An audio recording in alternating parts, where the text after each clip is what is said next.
நமஸ்காரம். 1000 நாமங்கள் 1000 கதைகள் 445வது திருநாமம் சமீஹனாய நமக. விண்வெளியில் உடும்பு போன்ற வடிவில் ஒரு நட்சத்திர கூட்டம் உள்ளது.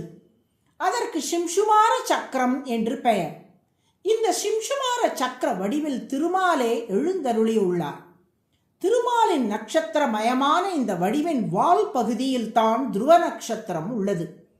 இந்த சிம்சுமார வடிவை பற்றிய முழு விவரம் ஸ்ரீ விஷ்ணு புராணம் 2ஆம் அம்சம் 9வது அத்தியாயத்தில் உள்ளது. குருக்ஷேத்திர போர்க்களத்தில் பூஜிக்கத்தக்கவர்களான பீஷ்மர், துரோணர் போன்றவர்களையும் உறவினர்களான கௌரவர்களையும் எதிர்த்து போர் புரிய தயங்கிய அர்ஜுனன் கலக்கம் அடைந்து காண்டீபத்தை நழுவவிட்டு தேரிலே அமர்ந்து கொண்டான்.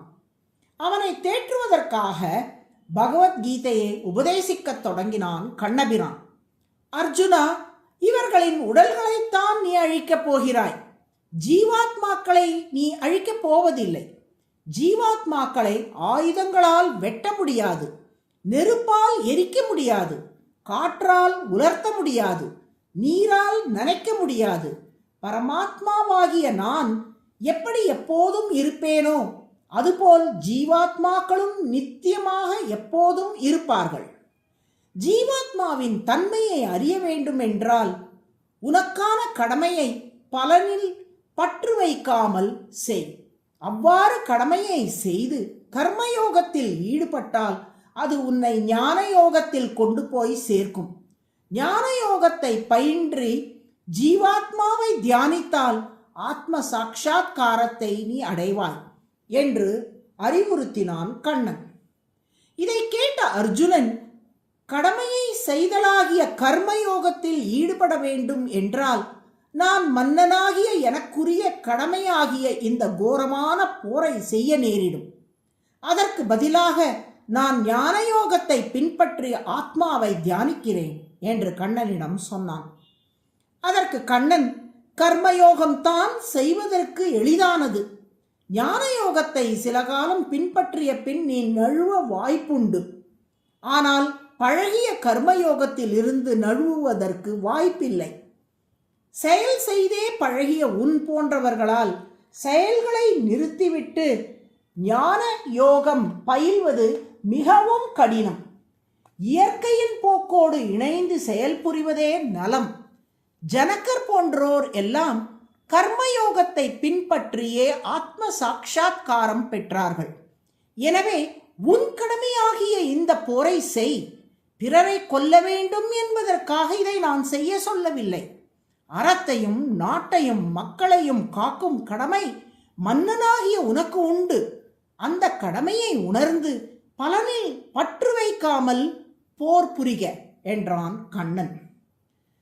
தனது கூற்றை மேலும் வலியுறுத்துவதற்காக மற்றொரு செய்தியையும் கண்ணன் இங்கே தெரிவித்தான்.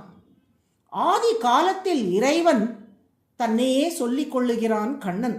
உலகை படைக்கும் போது வேள்விகளோடு மனிதர்களை படைத்தார். மனிதர்களே, வேள்விகளாகிய இந்த கடமைகளை நீங்கள் தவறாமல் செய்யுங்கள். இந்த வேள்வியினாலே உலகில் வாழ்வதற்குரிய செழிப்பையும் முக்தி பெறுவதற்குரிய பக்குவத்தையும் நீங்கள் பெறுவீர்கள். சக யஜ்ஞைஹி பிரஜாஸ்ருஷ்ட்வா புரோவாச பிரஜாபதிஹி அனேன பிரசவிஷ்யத்வம் ஏஷவோஸ்து இஷ்டகாமதுக். இந்த ஸ்லோகம் பகவத்கீதை 3வது அத்தியாயம் 10வது ஸ்லோகத்தில் வருகிறது.